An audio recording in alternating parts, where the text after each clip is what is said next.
Welcome to This Day in His Story, created by American Heritage Worldwide, a reminder that every day holds something new to learn. Did you know that many of the Peanuts characters were inspired by Charles Schulz's personal acquaintances? Join us as we learn the real name of the dog, called Snoopy, find out more about the lost love of the little red-haired girl, and other favorite Peanut characters. Today, we are looking at a body of creative work that is, well, it's virtually unparalleled.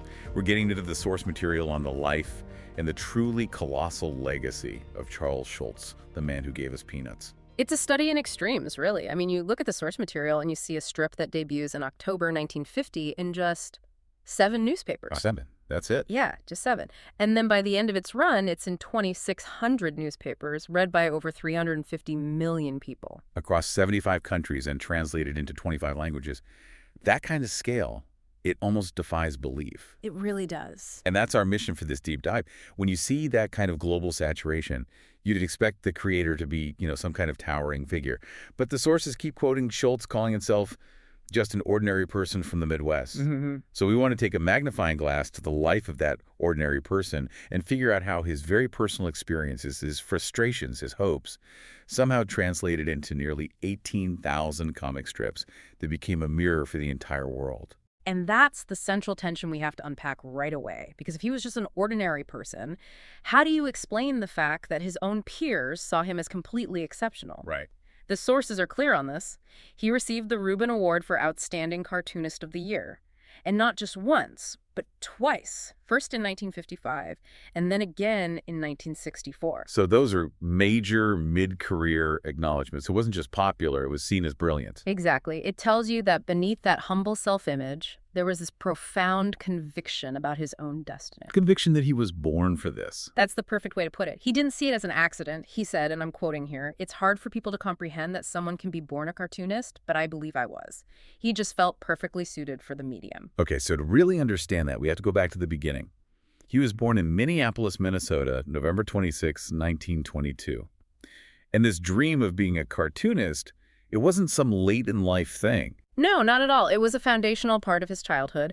And what I find fascinating is how he got his training. It speaks to this quiet Midwest determination. You're talking about the mail order course. I am. In his senior year of high school, his mother sees an ad. It just asks, "Do you like to draw?" She shows it to him, and he ends up taking art lessons by mail from Art Instruction Schools, Inc. It's such a practical, focused way to pursue a creative dream. It requires so much self-discipline. Exactly. But of course, the path wasn't, a straight line. The war was a formative experience. He served in the U.S. Army during World War II. And he never forgot it. Yeah. He later led the campaign for the National D-Day Memorial. He did. He said, "D-Day is one of those days we must not forget." But the real creative kindling, the actual DNA of Peanuts, that came right after the war. When he goes back home and starts teaching at the very same correspondence school he had attended. Yes. His time as an art instructor there and also working in the accounting department for a bit, that was the crucible. That's where the line between his personal life and his art just completely dissolves. And we can see it so clearly in the characters. Let's start with the big one, the protagonist himself. You can draw a straight line back. While he was teaching, he became friends with a colleague, an actual guy. Named Charlie Brown. The real-life inspiration for our long-suffering hero. And then you have the emotional core of the whole strip, that deep sense of rejection, all embodied by the little red-haired girl. And the sources confirm that was drawn from his own life, too. While working in the accounting department, he met a woman, a redhead named Donna Johnson. He was completely smitten, but she broke up with him to marry someone else. So all of it, the friendship, the unrequited love, the feeling of almost getting it right, only to fail. These weren't abstract ideas. They were the raw material of Charles Schulz's own life in his 20s. He was literally mining his own pain for the world to see. And I think that's why the strip just exploded, that honesty. When Peanuts debuted in October 1950, it was an immediate hit, right from those first 7 papers. Even though, and this is a great detail, he absolutely hated the name. Oh, he despised it. He wanted to call it Lil Folks, but that name was already being used. So the syndicate just gave him Peanuts. Yep, they insisted. And he felt it was, generic, disconnected from the emotional weight of his characters. It's kind of a perfect parallel, isn't it? Yeah. The creator himself feeling a little put upon by outside forces, just like Charlie Brown. It really is. But despite that, the success was just relentless. And I mean relentless. You have to consider the sheer volume of his work. The numbers are staggering. From 1950 to 2050 years, Schulz drew 17,897 peanut strips. Just think about that for a second. The discipline to do that almost every single day for 5 decades and have it connect with 350 million people. It's a level of focus most artists only dream of. And it goes right back to what you said earlier, his belief that he was just right for this medium. It does. He had this incredible self-awareness. He said, and again, I'm quoting from the sources, "If I could draw better, I'd be a painter. And if I could write better, I'd be writing novels. But as it is, I'm just right for this medium." Wow. So he saw his own limitations as his greatest strengths. Precisely. The 4 panels, the simple lines, the short dialogue, he knew that was his sweet spot. That's how he could capture those universal joys and frustrations of life so perfectly. And when you dig into the character origins, the whole thing just becomes richer. Let's do that. Let's look beyond just Charlie Brown and the little red-haired girl. What about Snoopy? Probably the most famous beagle on the planet. It appeared really early, right? Incredibly early, just 2 days after the strip started, October 4th, 1950. And we know he was based on Schultz's own dog. Yeah, a black and white dog he had as a teenager named Spike. So even the most imaginative, out there part of the strip, a beagle flying a Sopwith camel, even that is rooted in his own memory. So his past was the source material, but Schulz also made sure the strip reflected the present, even when the present was really difficult. And that's where the comic strip becomes something more. It becomes a cultural barometer. This brings us to a really important moment, the introduction of Franklin in 1968. The timing there, 1968, you just can't ignore it. It was such a turbulent year in America. It was. The sources are pretty clear that Schulz introduced his first black character, Franklin, right after the assassination of Dr. Martin Luther King Jr. So it was a direct response to what was happening in the country. A very direct, if subtle, response. It was a statement.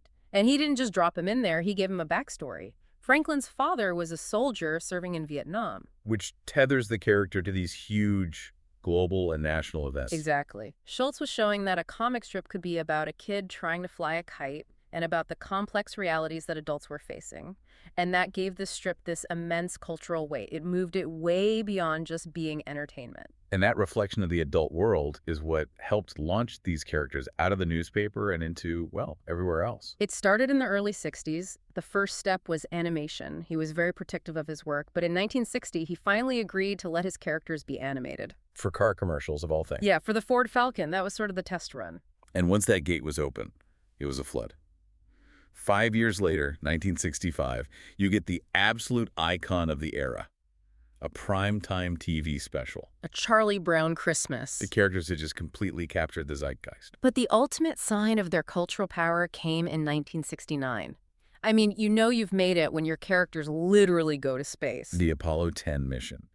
The crew took the Peanuts characters with them, and they actually renamed the lunar module after Snoopy. It's just incredible. It says so much about the strip's innocence and its universal appeal. NASA is about to do one of the greatest things humanity has ever done. And who do they choose as their mascots? A simple dog and a boy who can't win. Amazing. And yet through all of this, Schulz himself remained completely tethered to that daily ritual of drawing those 4 panels. He never handed off the creative work. Never. And that's what makes the end of the story so poignant. The story of Peanuts is completely inseparable from the story of Charles Schulz. Which brings us to the final chapter. In 1999, he was diagnosed with colon cancer. And that was it. That's what finally made him decide to retire. He announced he was stepping away to focus on his treatment. But he was adamant that the strip would end with him. No one else would ever draw it. And the timing of his passing. It has this almost Shakespearean tragic irony to it. It's a moment that really makes you stop and think. He passed away in his sleep at his home in California on February 12, 2000. the day before his very last Sunday's trip was set to run in newspapers all over the world. The day before, after 50 years and nearly 18,000 strips, the work only stopped because the creator himself had stopped. An enormous body of work, all from one hand, one vision. And that vision is why it all endures. He did what he set out to do. He took the essence of being human, the friendships, the anxieties, the small wins, and he distilled it into these deceptively simple drawings. It's really philosophy hiding in a comic strip. Mm-hmm. It taught us that no matter how many times you fail or how many times the football gets pulled away, the meaning is in the friendship, in the persistence, in always having one more chance to try again. That idea of connection, of friendship, is really the anchor. The strip is a constant exploration of loyalty and impatience and love. It's no accident the source material even brings up that ancient verse, "A friend loveth at all times." And that's what makes this deep dive so relevant for you, for the listener today.